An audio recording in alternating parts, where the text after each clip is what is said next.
بسم اللہ الرحمن الرحیم۔ محترم سامعین، ناظرین و ویورز، السلام علیکم ورحمۃ اللہ وبرکاتہ۔ امید ہے اللہ تعالیٰ کے فضل و کرم سے خیریت سے ہوں گے۔ اللہ تعالیٰ آپ کو، آپ کے اہل خانہ کو ہمیشہ اپنی زمان میں رکھے، آمین۔ راہ ہدایت و نجات کے سلسلے کا بلاگ درس القرآن و حدیث اپنے یوٹیوب چینل بشیر رشیدی سے آپ کی خدمت میں روزانہ کی بنیاد پر پیش کرتا ہوں۔ یہ روحانی اور قرآنی بلاگ جو سراسر باعث خیر، باعث برکت اور باعث ثواب ہے۔ لہٰذا اگر آپ نے ابھی تک اس چینل کو سبسکرائب نہیں کیا تو ضرور سبسکرائب کر کے دوستوں سے شیئر بھی کر لیجیے گا اور لائک کر کے بیل آئیکن کو پریس کرنا مت بھولیے گا۔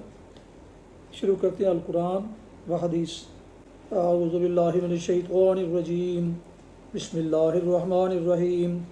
وَأَوْحَىٰ رَبُّكَ إِلَى النَّحْلِ أَنِ اتَّخِذِي مِنَ الْجِبَالِ بُيُوتًا وَمِنَ الشَّجَرِ وَمِمَّا يَعْرِشُونَ ثُمَّ كُلِي مِن كُلِّ الثَّمَرَاتِ فَاسْلُكِي سُبُلَ رَبِّكَ ذُلُلًا يَخْرُجُ مِن بُطُونِهَا شَرَابٌ مُخْتَلِفٌ أَلْوَانُهُ فِيهِ شِفَاءٌ لِلنَّاسِ إِنَّ فِي ذَلِكَ لَآيَةً لِقَوْمٍ يَتَفَكَّرُونَ۔ صدق اللہ العظیم۔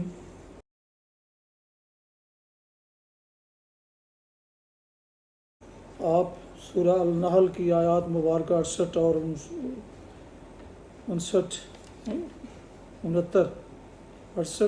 69 کی تلاوت سماعت فرما رہے تھے۔ اس کا دوسرا ترجمہ پیش کرتا ہوں۔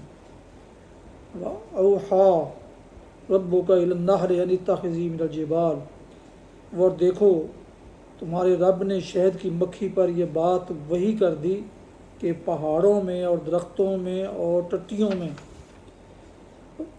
پر چڑھائی ہوئی بیلوں میں اپنے چھتے بنا اور ہر طرح کے پھلوں کا رس چوس اور اپنے رب کی ہموار کی ہوئی راہوں پر چلتی رہے۔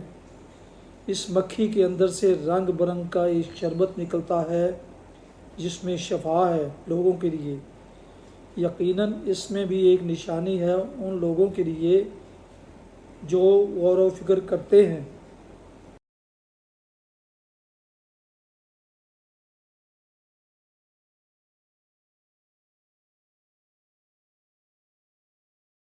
تلاوت کی ہوئی آیات مبارکہ یعنی آیات نمبر 68 اور 69 کی تلاوت کے بعد اس کا ترجمہ پیش کرتا ہوں۔ اور دیکھو تمہارے رب نے شہد کی مکھی پر یہ بات وحی کر دی۔ وحی کے لغوی معنی ہے خفیہ اور لطیف اشارے کے، جسے اشارہ کرنے والے اور اشارہ پانے والے کے سوا کوئی اور محسوس نہ کر سکے۔ اسی مناسبت سے یہ لفظ القاء دل میں بات ڈال دینے اور الہام مخفی تعلیم و تلقین کے معنی میں استعمال ہوتا ہے۔ اللہ تعالیٰ اپنی مخلوق کو جو تعلیم دیتا ہے وہ چونکہ کسی مکتب و درسگاہ میں نہیں دی جاتی بلکہ ایسے لطیف طریقوں سے دی جاتی ہے کہ بظاہر کوئی تعلیم دیتا اور کوئی تعلیم پاتا نظر نہیں آتا۔ اس لیے اس کو قرآن میں وحی و الہام اور القاء کے الفاظ سے تعبیر کیا گیا ہے۔ اب یہ تینوں الفاظ الگ الگ اصطلاحوں کی شکل اختیار کر گئے ہیں۔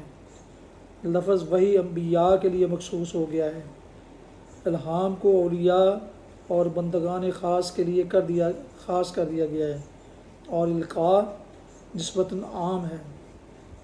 لیکن قرآن میں یہ اصطلاحی فرق نہیں پایا جاتا۔ یہاں آسمانوں پر بھی وحی ہوتی ہے جس کے مطابق ان کا سارا نظام چلتا ہے۔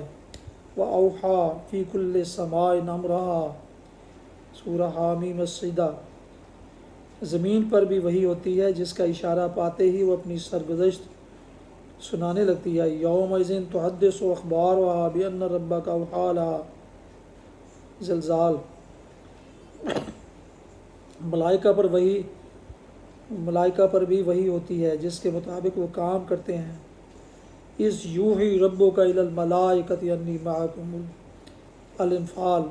شہد کی مکھی کو اس کا پورا کام وحی یعنی فطری تعلیم کے ذریعہ سے سکھایا جاتا ہے، جیسا کہ آیت زیر بحث میں آپ دیکھ رہے ہیں۔ اور یہ وحی صرف شہد کی مکھی تک ہی محدود نہیں ہے مچھلی کو تیرنا، پرندے کو اڑنا اور نوزائیدہ بچے کو دودھ پینا بھی وہی خداوندی ہی سکھایا کرتی ہے۔ سبحان اللہ۔ پھر ایک انسان کو غور و فکر اور تحقیق و تجسس کے بغیر جو صحیح تدبر یا صاحب رائے یا فکر و عمل کی صحیح راہ سلجھائی جاتی ہے وہ بھی وہی ہے۔ وَأُوحَيْنَا إِلَىٰ أُمِّ مُوسَىٰ أَنْ أَرْضِعِيهِ الْقَصَصَ، اور اس وحی سے کوئی انسان بھی محروم نہیں ہے۔ دنیا میں جتنے اکتشافات ہوئے ہیں، جتنی مفید ایجادیں ہوئی ہیں، بڑے بڑے مدبرین، فاتحین، مفکرین اور مصنفین نے جو معرکے کے کام کیے ہیں، ان سب میں اس وحی کی کارفرمائی نظر آتی ہے۔ بلکہ عام انسانوں کو آئے دن اس طرح کے تجربات ہوتے رہتے ہیں کہ کبھی بیٹھے بیٹھے دل میں ایک بات آئی یا کوئی تدبیر سوجھ گئی یا خواب میں کچھ دیکھ لیا، اور بعد میں تجربے سے پتہ چلا کہ وہ ایک صحیح رہنمائی تھی جو غیب سے انہیں حاصل ہوئی تھی۔ ان بہت سی اقسام میں سے ایک خاص قسم کی وحی وہ ہے جس سے انبیاء علیہ السلام نوازے جاتے ہیں، اور یہ وحی اپنی خصوصیات میں دوسری اقسام سے بالکل مختلف ہوتی ہے۔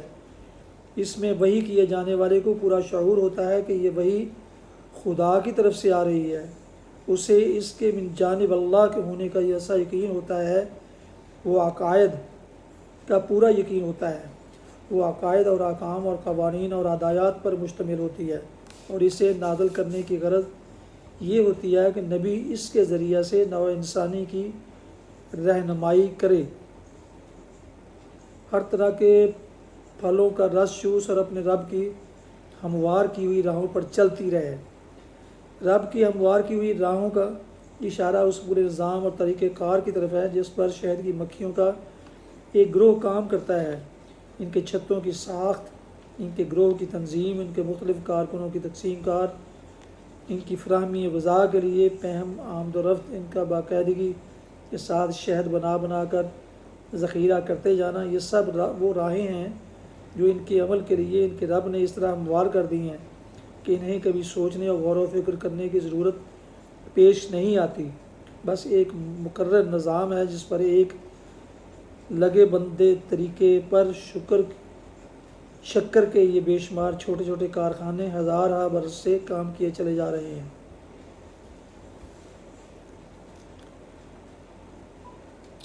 رنگ برنگ کا ایک شربت نکلتا ہے جس میں شفا ہے لوگوں کے لیے۔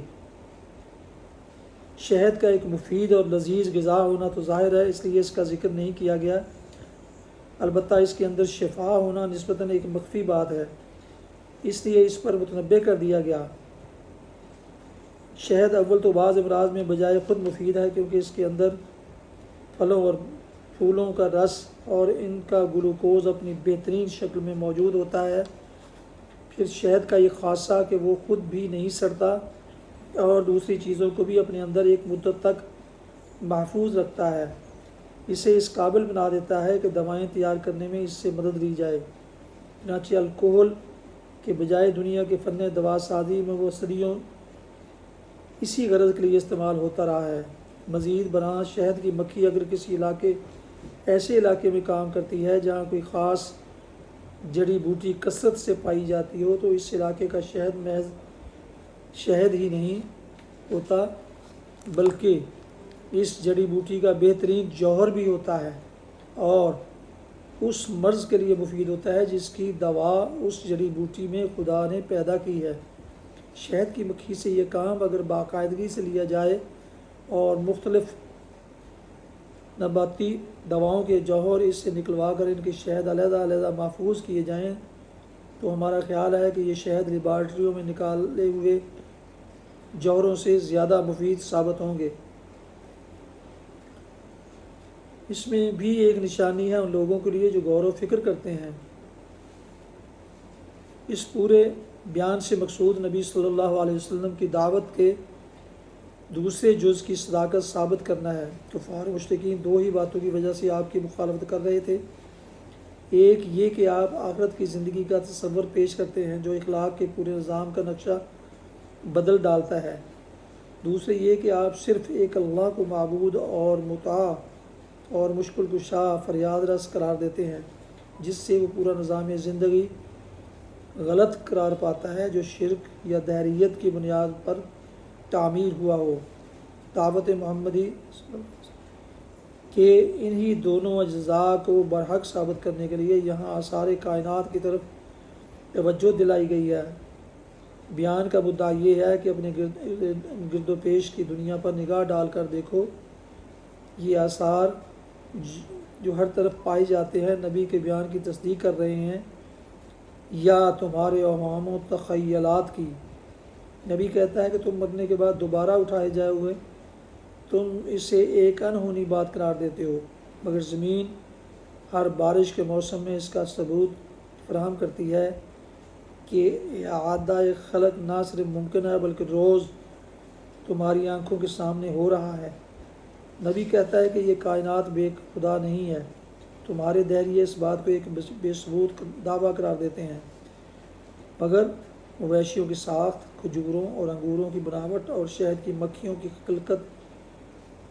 خلقت گواہی دے رہی ہے کہ یہ ایک حکیم اور رب رحیم نے ان چیزوں کو ڈیزائن کیا ہے، ورنہ کیوں کر ممکن تھا کہ اتنے جانور اور اتنے درخت اور اتنی مکھیاں مل جل کر انسان کے لیے ایسی نفیس اور لذیذ مفید چیزیں اس باقاعدگی کے ساتھ پیدا کرتی رہتی۔ نبی کہتا ہے کہ اللہ کے سوا کوئی تمہاری پرستش کی نظر و نیاز، پرستش اور حمد و ثناء اور شکر وفا کا مستحق نہیں ہے۔ تمہارے مشرکین اس پر ناک منہ چڑھاتے ہیں اور اپنے بہت سے معبودوں کی نظر و نیاز بجا لانے پر اصرار کرتے ہیں، مگر تم خود ہی بتاؤ، یہ دودھ اور یہ کھجوریں اور یہ انگور اور یہ شہد جو تمہاری بہترین غذائیں ہیں، خدا کے سوا اور کس کی بخشی ہوئی نعمتیں ہیں؟ کس دیوی یا دیوتا یا ولی نے تمہاری رزق رسانی کے لیے یہ انتظامات کیے ہیں؟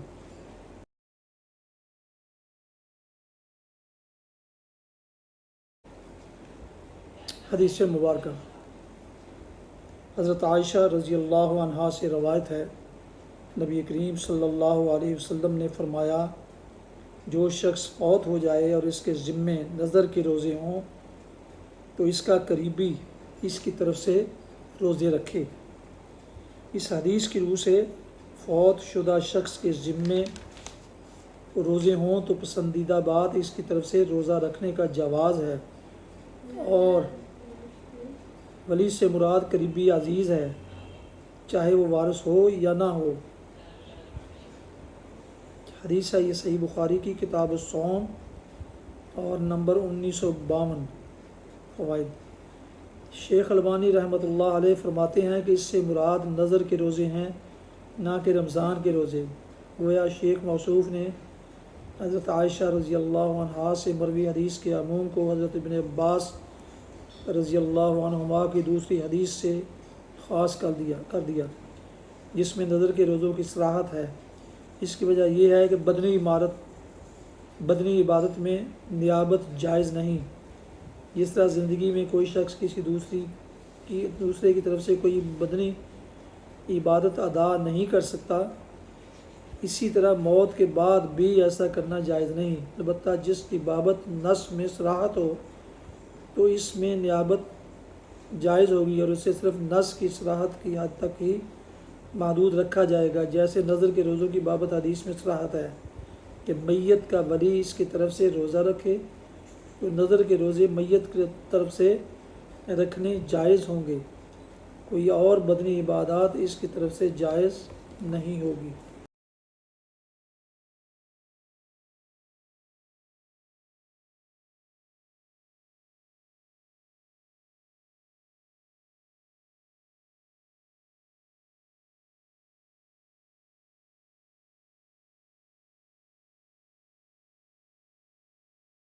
ناظرین و ویورز محترم، آپ بھی دیکھ رہے تھے اور سن رہے تھے راہ ہدایت و نجات کے سلسلے کا ولاگ القرآن و حدیث، جس میں آج سورہ النحل کی آیات مبارکہ 68 اور 69 کی تلاوت، ترجمہ اور تفسیر بیان کی گئی۔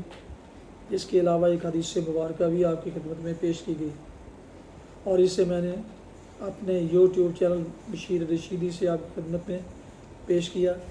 یہ روحانی اور قرآنی ولاگ جو سراسر باعث خیر، باعث برکت اور باعث ثواب ہے، یہ روزانہ کی بنیاد پر میں اپنے اس چینل پر اپلوڈ کرتا ہوں۔ لہٰذا ایک دفعہ پھر گزارش ہے کہ اگر آپ نے ابھی تک اس چینل کو سبسکرائب نہیں کیا تو ضرور سبسکرائب کر لیجیے گا، اور دوستوں سے شیئر کر کے ان سے بھی کہیے، اور لائک کر کے بیل آئیکن کو پریس کرنا مت بھولے گا، تاکہ آنے والے ایسے روحانی اور قرآنی نوٹیفیکیشنز آپ تک اور دوستوں تک باقاعدہ اور بر وقت پہنچتے رہیں، اور آپ اور دوست پوری طرح اس سے مستفید ہوں۔ اللہ تعالیٰ آپ کا حامی و ناصر ہو۔ اللہ تعالیٰ آپ کو، آپ کے خانہ کو ہمیشہ اپنی زبان میں رکھے، آمین۔ اپنا بہت خیال رکھیے گا، اپنی دعاؤں میں پاک وطن، والدین، آباء و اجداد، اعزاء و اقارب، دوستوں احباب کے علاوہ اس ناچیز کو بھی ان میں شامل فرمائیں تو انتہائی شکر گزار ہوں گا۔ شکریہ۔ آج کا ولاگ اس دعا کے ساتھ ختم کرتا ہوں کہ آپ اور آپ کے اہل خانہ جہاں بھی رہیں، آباد رہیں، خوش رہیں، شاد باد رہیں، آمین۔ السلام علیکم ورحمۃ اللہ وبرکاتہ۔ پاکستان زندہ باد۔ اللہ حافظ۔